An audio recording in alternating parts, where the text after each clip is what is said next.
दोस्तों मेरे चैनल को सब्सक्राइब करें और लाइक करें। मुझे सपोर्ट करने के लिए सब्सक्राइब जरूर करें। आपका मदन धायवध। एक गांव में मदन नाम का व्यक्ति था। वह खेती करता था। उसके पास थोड़ी सी जगह थी जिस पर उसने गेहूं तथा चावल की खेती कर रखी थी। मदन बड़ा परिश्रमी था। सुबह सुबह जल्दी उठकर खेत पर जाता और जुताई करता, किंतु जमीन थोड़ी होने के कारण फसल भी थोड़ी सी होती, जिसे बेचकर वह बड़ी मुश्किल से अपना गुजारा करता। Magic pot. एक दिन मदन अपना खेत जोत रहा था, तभी उसका पड़ोसी वहां से गुजरा और बोला, मदन भाई, तुम इतनी मेहनत करते हो, एक जोड़ी बैल खरीद लो तो तुम्हारा काम आसान हो जाए।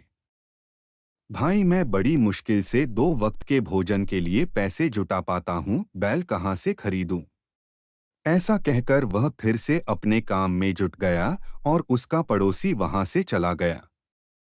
अभी वह खेत जोत ही रहा था कि उसका हल किसी धातु की वस्तु से टकराया। मदन ने उस स्थान को गहरा खोदना शुरू किया तो देखा कि वहां एक पीतल का खाली घड़ा दबा हुआ है। वह भगवान से बोला, हे भगवान, क्यों गरीब का मजाक उड़ाते हो?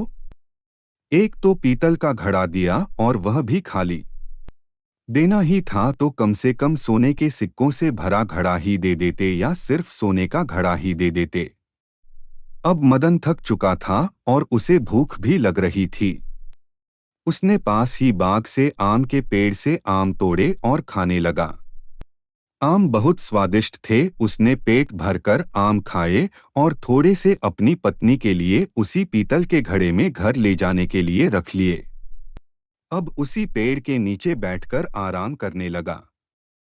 थकान होने के कारण जल्दी ही उसे नींद आ गई। कुछ देर बाद जब जागा तो क्या देखा कि वह घड़ा जिसमें मदन ने थोड़े से आम रखे थे, वह पूरा आमों से भर गया था। मदन को बड़ा आश्चर्य हुआ। उसने सारे आम घड़े में से बाहर निकाले, फिर 2-4 आम उस घड़े में डाले, पर यह क्या, घड़ा फिर से आमों से भर गया। अब मदन समझ गया कि यह कोई जादुई घड़ा है। उसने भगवान को धन्यवाद दिया और घड़ा उठाकर घर की ओर चल दिया। घर जाकर पत्नी को आवाज दी तो, इतनी देर से आए हो, घर में खाने को कुछ भी नहीं है। आज तो भूखा ही सोना पड़ेगा। मदन ने पूछा कि क्या घर में कुछ भी खाने को नहीं है? तो उसकी पत्नी बोली, सिर्फ एक आलू पड़ा है। लेकर आओ और फिर देखो इस जादुई घड़े का कमाल। पत्नी को कुछ समझ ना आया। वह एक आलू लेकर आ गई। अब मदन ने वह आलू घड़े में डाला और देखते ही देखते घड़ा खूब सारे आलूओं से भर गया। अब पति पत्नी दोनों खुश हो गए कि अब उनकी गरीबी के दिन दूर हो जाएंगे।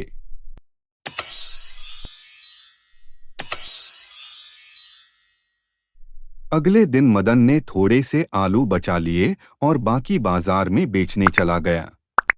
अपने गांव के ही सब्जी वाले को उसने आलू बेच दिए और उसे अच्छा खासा धन मिल गया था। मदन इतने दिनों के बाद इतने सारे पैसे देखकर बड़ा प्रसन्न हुआ। उसने सोचा, बहुत दिनों से गरीबी के कारण अपनी पत्नी के लिए एक साड़ी नहीं खरीदी, क्यों ना एक साड़ी खरीद लूं। ऐसा सोचकर वह साड़ियों की दुकान पहुंचा तथा एक साड़ी खरीद ली। घर लाकर पत्नी को दी तो पत्नी ने वह साड़ी उस घड़े में रख दी और देखते ही देखते खूब सारी साड़ी निकल आईं। अब उसने एक अपने लिए रख ली और बाकी को मदन से बेचने के लिए कहा। मदन उसी दुकान पर जाकर बाकी साड़ी बेच आया। अब दुकानदार को बड़ा आश्चर्य हुआ कि मदन ने कल एक साड़ी खरीदी और आज 98 साड़ियां बेच दीं। आखिर माजरा क्या है, देखना चाहिए।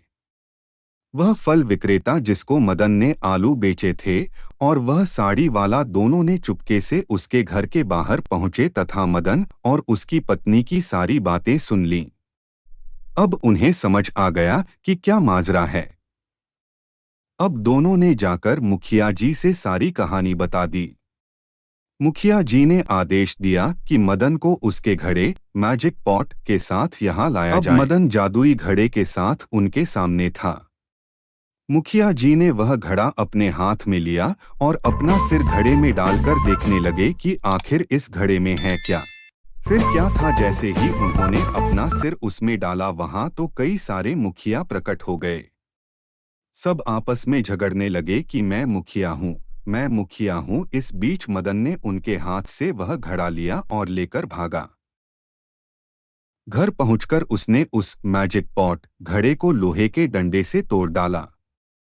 अरे यह क्या किया, अब हम अमीर कैसे बनेंगे? यह घड़ा तो हमारे लिए मुसीबत बन गया था। हम जिस तरह गरीबी में चैन से रहते थे वैसे ही ठीक हैं।